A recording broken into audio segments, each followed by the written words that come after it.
Okay, but tonight we got something really cool before the sermon. I've asked Brother Kevin Rowe to come at this time, and I've got your microphone, Kevin, if that's what you're looking for. I'm just going to wire you up with this. But Brother Kevin Rowe has come up with this idea. It's such a cool idea. I thought it was cool when I first heard about it. He successfully executed it with several other church members, and so he's going to teach us about this thing of cruise ship soul winning, okay? It's going to be good. Here we go. So just go ahead and stick that in your pocket. You do it. Thank you.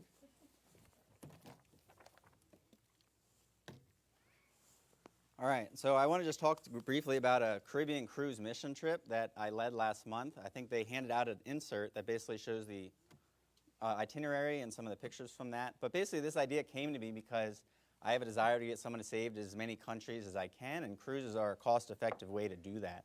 And right now there are cruises that, there's thousands of cruise itineraries that are available, and they go to all 7 continents, including every country at this year's conference, excluding Armenia. And they even have cruises that loop around the entire world, if you had so much time to do that.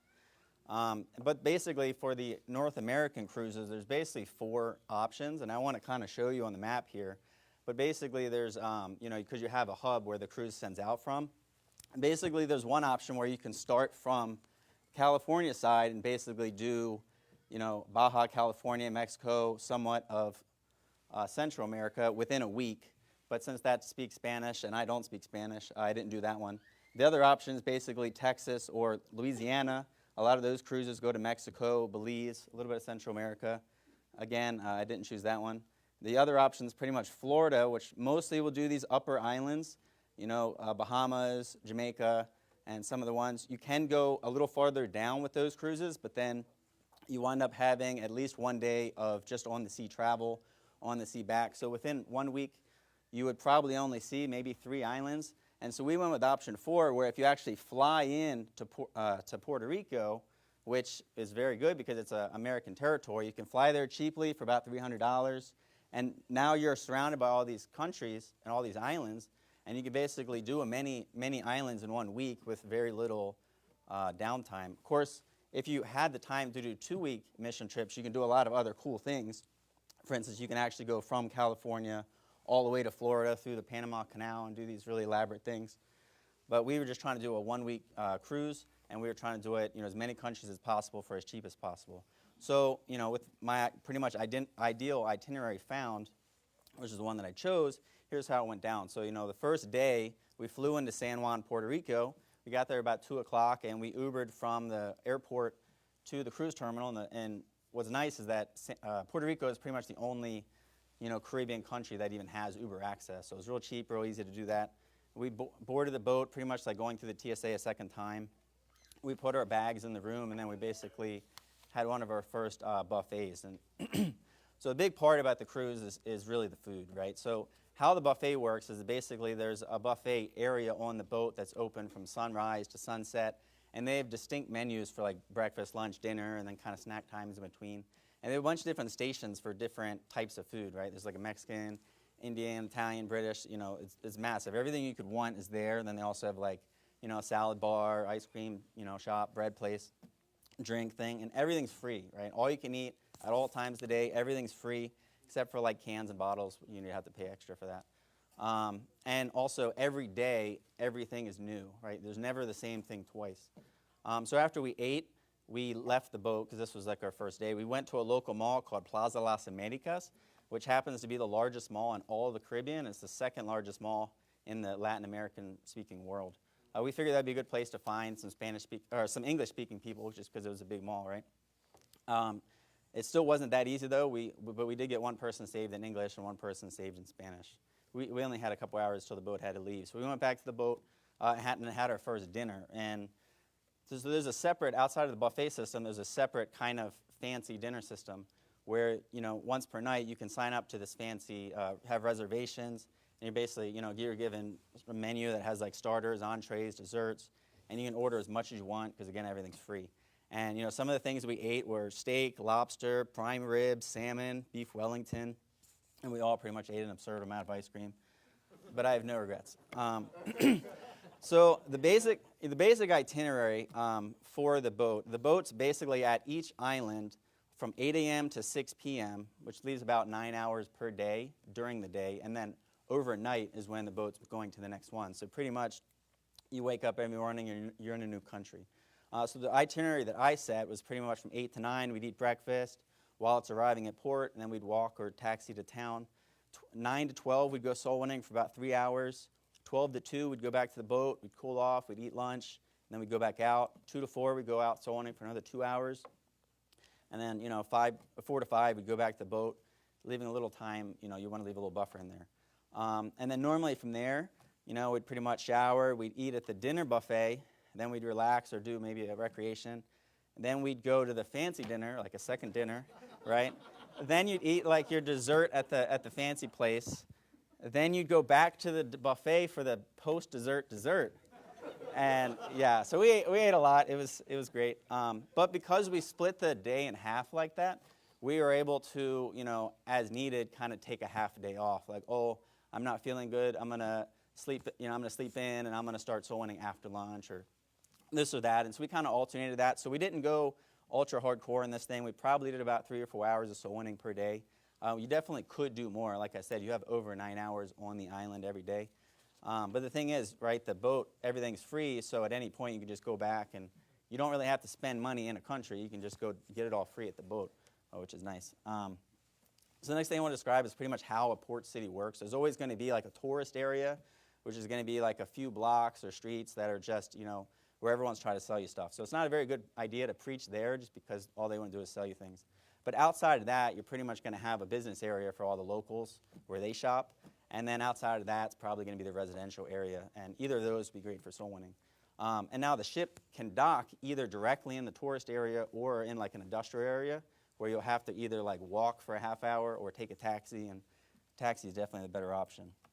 But once you're in that tourist area, you pretty much just have to walk a few blocks in any direction, and you'll find great people to preach to. And obviously, if you're organizing the map, you should plan all that on Google My Maps, right? So the second day was our first port, which was Phillipsburg, St. Martin. And since it was our first day, we made a couple mistakes. We tried to stay out all day. We didn't kind of use that free lunch system, so we learned, right? And the second thing is we did walk. We did the far walk. We got blisters and didn't enjoy it. But that's how running a mission trip is, right? You have to kind of be adaptable and learn on the fly. And the other downside, though, is that because this was a Sunday, pretty much everything was closed. And I was really looking forward to St. Martin, too, because like right a couple blocks from the boardwalk is their main university.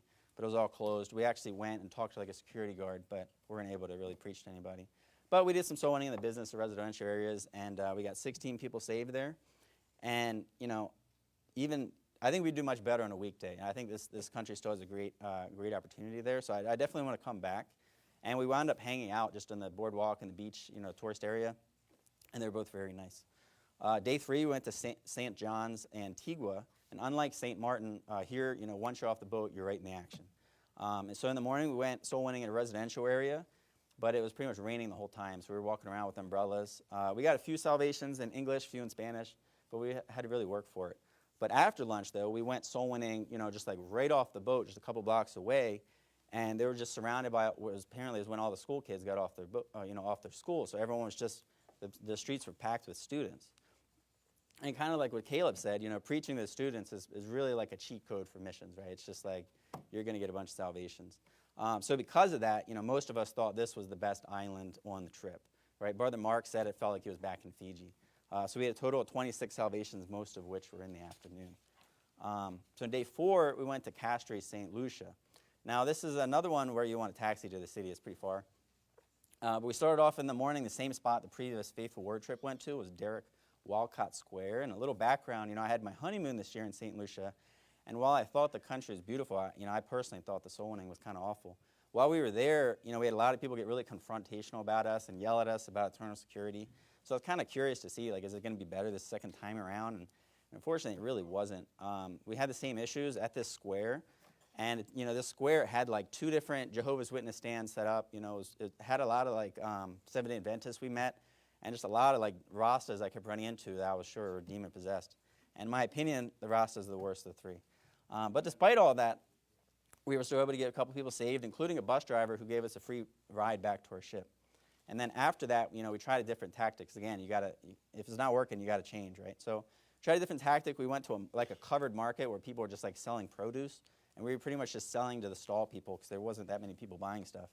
And so we had really good success there. There weren't really, I guess, heretics buying produce. So, so we got a lot of salvations, taking our total up to 21. But despite kind of a good number of salvations, most of us kind of ranked it pretty low because we all had pretty bad experience at some point or another, just people being mean to us. But the next day, though, we were in Bridgetown, Barbados, and here we took the just $2 shuttle to the city, and there's large parks, a lot of people around, and unlike St. Lucia, everyone's super friendly, and we had some really easy salvations. And we also walked a few blocks to just like a public beach, and it was really, I think a lot of us said it was one of the best beaches we've ever been to. The water was really clear, the sand was really fine, it was really warm.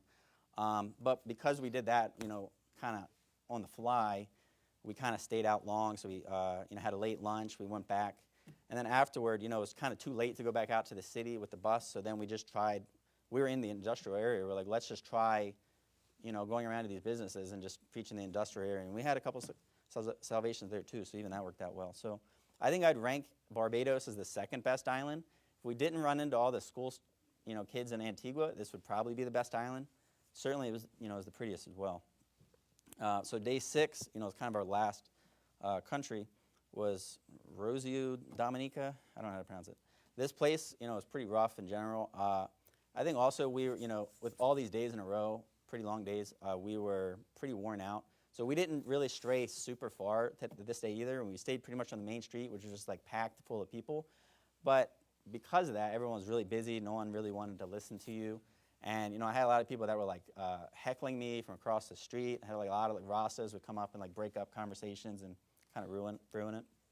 But we went up the street. We visited this botanical garden and saw some nature as our recreation. But because it was, like, not very receptive and also it was, like, incredibly hot, we didn't stay off the boat for very long. It was like one of the few days we actually went to the boat, like, 3 times because it was just so hot we needed the AC. So most of us would pretty much rank Dominica as our worst island. But we still had 6 salvations, and our last salvation today was kind of a really sweet woman who was just like crying the whole time, and so it was definitely worth it to us. We still enjoyed it. Day 7 was basically the one day that we had that was at sea, so we weren't on a country at all. But we tried to do some of the things on the boat. The boat has like tons of stuff to do, and we didn't utilize even a fraction of it. But we tried to find some of it. So we watched a few live shows. We played pickleball. We did axe throwing. We had an archery competition. And obviously there's like ungodly things to do on the boat. There's like a casino, but the boat's laid out in such a way that you could pretty much spend the whole week and never even see that stuff. And like we didn't even go near the pool or the bars and stuff, so we didn't see like really anything that we shouldn't. And honestly, like you're gonna see more bad stuff just on the Caribbean island than you are on the boat, just because the Caribbean's known for just kind of pot smoking and drunkenness and everything else. So I guess you have to take that how you will. One of the things that I enjoyed on the boat, though, is that all the workers had name tags, and the name tags said, obviously their name, but it said like what country they're from. And pretty much the main countries they're from were India, Indonesia, Philippines, Zimbabwe, Kenya, and South Africa. So pretty all receptive countries. We didn't really do any preaching on them on the boat because they're all working, but at the last day we did hand out a bunch of YouTube cards. But one of the things I was trying to do on the boat was pretty much be able to greet everyone in their own language. So I would just try to see their name tag and try to greet them. And I have a whole list of them. But the funniest I thought was Indonesian. To say what's up, you say apa kabar, and the answer is bike. So I thought that was fun. But anyway, day 8 was our last day. We got back onto San Juan, Puerto Rico. This time we had to actually have all of our bags. So we just went to the same mall again, and we pretty much just like sat down at a table with all of our bags around. We tried a kind of new strategy. I can only speak 3 sentences in Spanish, but I would pretty much go up, use those 3 sentences with somebody. If they kind of answered them right, I'd kind of point them over, and they'd basically sit down at a table with us. Lolo would preach to them, and then they'd get saved. So we actually had 2 salvations entirely in Spanish like that. So it was a good system. We got a few more salvations there. So just as an overview, you could see some of the countries we visited were great, some, not so much. But what's great about this format is that you kind of get a little sample of each island, right? And if it's not receptive, well, the next day everything resets. You don't have to, go there again. And of course, obviously, if you find a hidden gem, then a church can transition and be like, hey, let's do a full, week-long mission trip there. And I believe, a cruise is a great first-time mission trip, either as a participant or as an organizer, because, one of the key metrics that we look for is just enjoyability. We don't want people to come, get work to the ground, and then never come again, right? We want people to become lifelong lovers of missions. And, this was easily like one of our most enjoyable and kind of luxurious mission trips. We all definitely want to go on a cruise again. And a little bit, just kind of the background, like finances, right? This is really a very cost-effective way. For the cruise itself, I paid $1,300 for my wife and I. Our flights were $300 each, and paid about $100 extra in like Ubers and taxis. So pretty much it was $1,000 per person. The Johnson family also paid the same. And I should note, obviously, if it's a little more expensive, you try to have a single cabin. They'll charge you more, so you pretty much need to book with at least 2 people. But that's really as many people as you need. And as Brother Segura alluded to earlier, a lot of people don't really realize how expensive some of these trips can be, especially in the Caribbean. Caribbean's a very expensive place, especially with like food. But here, best food that you can get, and it's all free. And you could easily spend, $1,500, $2,000 if you had to pay for everything yourself. But, here, and even if you pay that $1,500, you're probably in an Airbnb and you're probably eating, ham sandwiches. You're not eating, steak, lobster, and ice cream. So. But, obviously we're blessed to have such a generous church who on a lot of these trips has paid a lot of those expenses, but without their help, some of those trips wouldn't be financially viable just as like a solo person or 2 people, right? So maybe you go to a church that can't do all that supporting, or maybe you just want to run a trip on your own. Cruise is a great, alternate for that because it's all paid for just for one flat fee. So even, whether it's 2 people or 20 people, it's all the same price and pretty much the same way to organize it. And not to mention, I think we all personally paid for our ticket just with the food that we ate. So, the final thing is basically, I think the best thing about the cruise is that it's very scalable. I talked a lot with Raymond over the years about just the running trips and how this works. And, if I was running a cruise trip and 100 people sign up, I'd hardly have to plan. But if 100 people signed up for a traditional trip, it's kind of a logistical nightmare, right? There's things like lodging. There's hotels or Airbnbs, and while Airbnbs are cheaper, Raymond's found out that if you just book too many at once, they just ban you for life. So it's kind of dangerous in that regard. And then also, for instance, rental cars. Normally with a trip like this, if you're all driving around, you need to have 1 out of 5 people more or less sign up to be a driver, and that sometimes they might have to put the credit card on the line, their insurance policy on the line, and then they're driving in an unfamiliar and maybe stressful environment, and and I've done that in the past, and I've enjoyed it. I enjoy driving, left-hand stick shift and Nagaland, on the left side of the road and up. That was all fun, but now obviously not everyone, may enjoy that, and many people really don't want to be pressured in driving. So, a trip with no cars is great, and what's nice is that they drive you for you right on the boat, and finally, obviously food's a big thing. I know, Raymond, for instance, on a couple trips has kind of spent like a whole trip just buying food and transporting it to all the different Airbnbs and hotels and stuff, and never really had a good chance to go soul winning. And I think that's not ideal. I like just leaving all the logistics to the cruise line and just enjoying kind of a stress-free but fruitful mission trip. And obviously, it's not going to replace traditional missions, but I think it's a good way, especially if you're just starting out or you just want to try something and have very stress-free, and not have to deal with all the kind of admin work that sometimes running a mission trip does, because there's a lot of stuff that goes on behind the scenes that you don't really see. So kind of in closing, right, I think that, I just hope you guys would consider, this kind of new style of mission trip. Obviously I'm going to keep doing them. Probably the Johnsons are going to keep doing them. So hopefully you guys will come with us. So otherwise, thanks. God bless, right?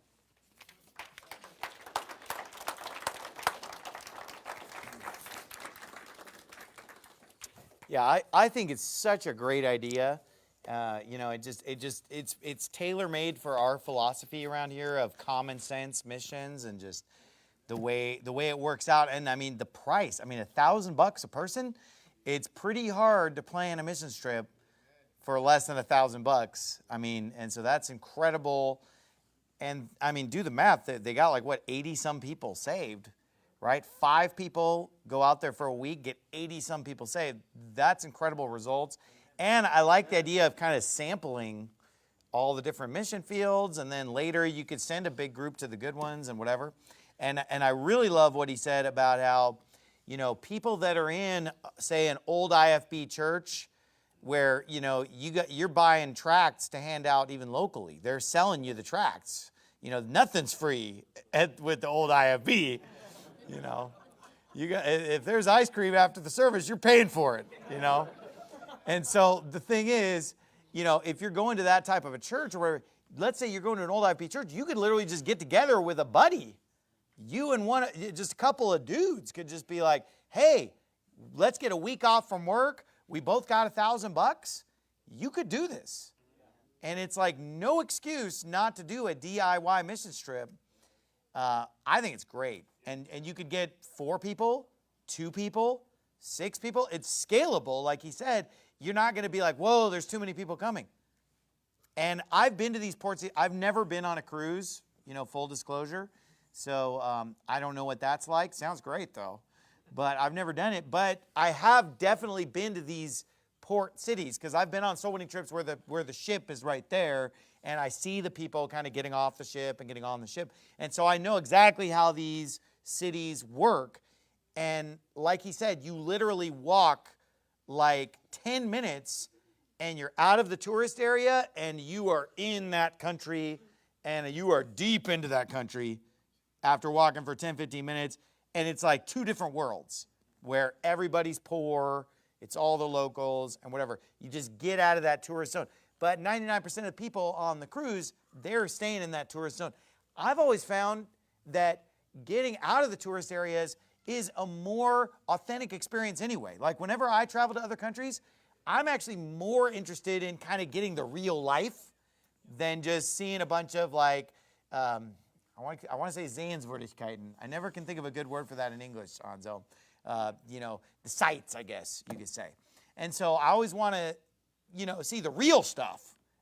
For me, it's so much more fun to go sit in someone's living room in a foreign country and kind of experience their house and their life and their family and eat a home-cooked meal is way cooler than just, hey, let's go look at, Mount Rushmore or, the pyramids or whatever.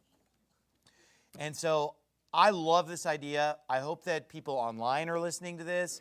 I hope that you guys are listening to this and realizing how this is something that you could probably successfully execute with a week off work and, $1,000, maybe $1,500, and you could really have a lot of fun and probably get a bunch of people saved and do valuable recon that you can then tell us about and tell other soul winning churches about and tell us which islands are good, which ones are dead. That information is gold. So thank you very much, Brother Rowe. Really appreciate that.